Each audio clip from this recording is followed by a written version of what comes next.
This is a reading of Because of Winn Dixie, chapter 15. The Herman W. Block Memorial Library's air conditioning unit didn't work very good, and there was only one fan. And from the minute me and Winn Dixie got in the library, he hogged it all. He lay right in front of it and wagged his tail and let it blow his fur all around. Some of his fur was pretty loose, and it blew right off of him like a dandelion puff. I worried about him hogging the fan, and I worried about the fan blowing him bald. But Miss Franny said not to worry about either thing. That Winn Dixie could hog the fan if he wanted, and she had never in her life seen a dog made bald by a fan. Sometimes, when Miss Franny was telling a story, she would have a fit. They were small fits, and they didn't last long. But what happened was she would forget what she was saying. She would just stop and start to shake like a little leaf. And when that happened, Winn Dixie would get up from the fan and sit right at Miss Franny Block's side. He would sit up tall, protecting her, with his ears standing up straight on his head like soldiers. And when Miss Franny stopped shaking and started talking again, Winn Dixie would lick her hand and lie back down in front of the fan. Whenever Miss Franny had one of her fits, it reminded me of Winn Dixie in a thunderstorm. There were a lot of thunderstorms that summer. And I got real good at holding on to Winn Dixie whenever they came. I held on to him and comforted him and whispered to him and rocked him in just the same way he tried to comfort Miss Franny when she had her fits. Only I held on to Winn Dixie for another reason, too. I held on to him tight so he wouldn't run away. It all made me think about Gloria Dump. I wondered who comforted her when she heard those bottles knocking together, those ghosts chattering about the things she'd done wrong.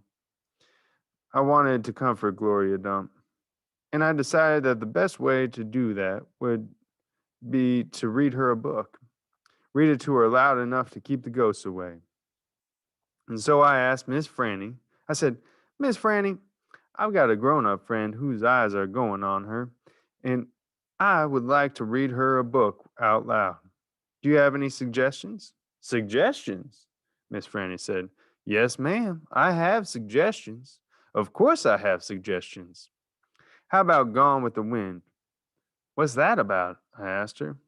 Why, said Miss Franny, it's a wonderful story about the Civil War. Civil War? I said. Do not tell me you've never heard of the Civil War. Miss Franny Block looked like she was going to faint. She waved her hands in front of her face. I know about the Civil War, I told her. That was the war between the South and the North over slavery. Over slavery, yes, said Miss Franny. It was also about states' rights and money. It was a terrible war. My great grandfather fought in that war. He was just a boy. Your great grandfather? Yes, ma'am. Litmus W. Block. Now there's a story. When Dixie yawned real big and lay down on his side, with a thump and a sigh, I swear he knew that phrase. Now there's a story. And he knew it meant that we weren't going anywhere real soon. Go ahead and tell it to me, Miss Franny, I said. I sat down cross-legged next to Winn Dixie. I pushed him and tried to get him to share the fan, but he pretended he was asleep, and he wouldn't move. I was all settled in and ready for a good story when the door banged and pinch-faced Amanda Wilkinson came in. Winn Dixie sat up and stared at her.